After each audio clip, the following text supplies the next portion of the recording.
Voltando aqui ao código, depois que mostramos o plugin, sensacional, né? Esse plugin, que quando você instala fica no canto inferior direito, ele, beleza? Só dar o New Project aqui que aparece o inicializador. Vamos agora ao início da aplicação. Lembrando que esse projeto eu estou construindo junto com vocês. Eu vou usar o meu raciocínio. Esse projeto não é para ensinar como usar Spring Boot, mas é como eu uso o Spring Boot, para falar a verdade. Pode ser igual à sua linha de raciocínio? Pode, mas pode ser também diferente. Mas nenhuma substituir a outra. Se você tiver dicas de como fazer melhor o que eu estou fazendo, sinta-se à vontade de vir aqui no comentário e dar essa sua sugestão, ou ir lá no repositório, fazer o fork, dar um pull request e entrar em contato comigo que nós trocamos uma ideia, beleza? Eu gosto de seguir o padrão da comunidade, que é criar os pacotes. Eu vou criar aqui o pacote chamado controller. Eu vou começar pelo controller, beleza? Só para identificar se o endpoint está ok. A camada de controle é a camada que fica exposta para a internet, com os verbos lá, principalmente para o cliente poder acessar a nossa aplicação. E eu vou criar aqui o Exercise Controller.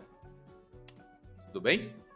Eu escolhi esse nome a princípio porque é o que me vem na cabeça agora do que tem que ser exposto lá para o client. Mas à medida que a gente for construindo, nós podemos seguir outro padrão e mudar o nome. Por exemplo, pode ser substituições, já que a aplicação a princípio é para substituir exercícios já existentes. Tudo bem? Então, como isso daqui vai ser exposto à internet, no Spring Boot tem o REST Controller, que o Spring vai fazer o mapeamento e entender que essa classe aí é uma classe de controller. E o Requesting Mapping. O Request Map é para realmente expor aqui, fazer esse mapeamento do Spring Boot para o endpoint. E aqui, ó, eu vou colocar o API v1 exercices. Já já eu chego aí em cima porque eu coloquei essa API e esse /v1. Mas sempre quando eu começo um endpoint novo, eu quero identificar se ele está rodando, se está tudo ok. Aí eu vou fazer aqui um endpoint que retorna uma string, eu quero que retorne uma mensagem chamado already, né? Tudo ok. Não precisa nem de um parâmetro. Eu coloco return, vou colocar um H1 aqui para ficar negrito, para enxergar melhor. E o that's ok, né? Aqui está tudo ok. E vou fechar com outro H1 aqui, para ficar como se fosse um título HTML. Esqueci de um detalhe, eu tenho que informar qual método é, né? Um get mapping. Então, esse aqui é o do verbo get, verbo obter. Quem fizer request vai obter essa função aqui que retorna um text ok. Vou colocar para rodar. Rodando, eu vou aqui no aqui. Vou colocar o localhost 8080/v1 exercise. E that's ok. E vou explicar agora a vocês por que eu coloquei o API v1 exercício. Vou dar uma parada aqui no projeto.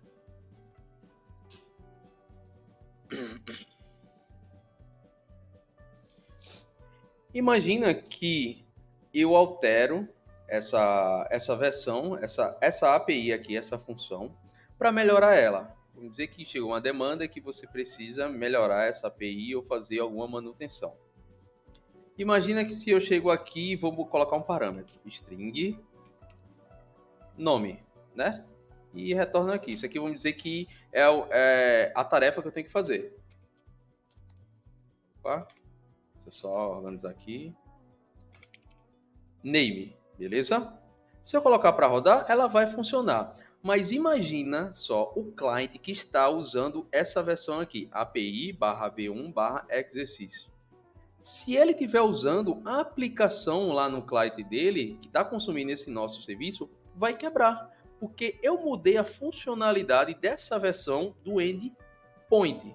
E isso não é uma boa prática. O que seria uma boa prática da comunidade? Criar uma versão 2, colocar a nova funcionalidade avisar lá na documentação, olha, existe uma nova funcionalidade mais robusta, mais escalável, ou uma feature nova, recomendamos que você use essa versão 2 e que futuramente essa versão 1 aqui, ela vai se tornar obsoleta, ou seja, não vai existir mais. Isso não é muito mais escalável, tanto para nós desenvolvedores, quanto para o cliente lá, o usuário que for usar o nosso serviço? Eu vou dar um exemplo aqui de como geralmente fazem. Eu vou apagar aqui. Vou tirar isso daqui, beleza? Eu vou copiar aqui, criar um package de novo, /v2, colar aqui dentro e vou colocar o exercício controller, só que eu vou colocar aqui, ó, versão 2. Colocando a versão 2, é só mudar os endpoints. Como já existe um endpoint API /v1/exercício, vai dar conflito lá. E eu tenho que colocar o quê? Ó? Aqui o /v2. Acabou. Eu fazendo isso, mudando o nome da classe para não dar problema de compilação aqui, e mudando aqui o mapeamento para não dar conflito de mapeamento, eu só vou agora mudar para nova funcionalidade, que era eu colocar aqui, ó, string name, beleza? Que retorna o name aqui. E claro, eu preciso mapear que ele vai receber esse parâmetro. Vou abrir aqui duas aspas, colocar o barra, abrir as chaves e colocar o nome do parâmetro, name, para ele poder fazer esse mapeamento. Mas para esse mapeamento funcionar, eu preciso colocar aqui o path variable. O path variable ele vai fazer mapeamento, que o nome que o usuário colocar no endpoint lá vai ser refletido nesse parâmetro, que vai ser refletido no uso dessa variável do parâmetro aqui. Eu vou colocar para rodar.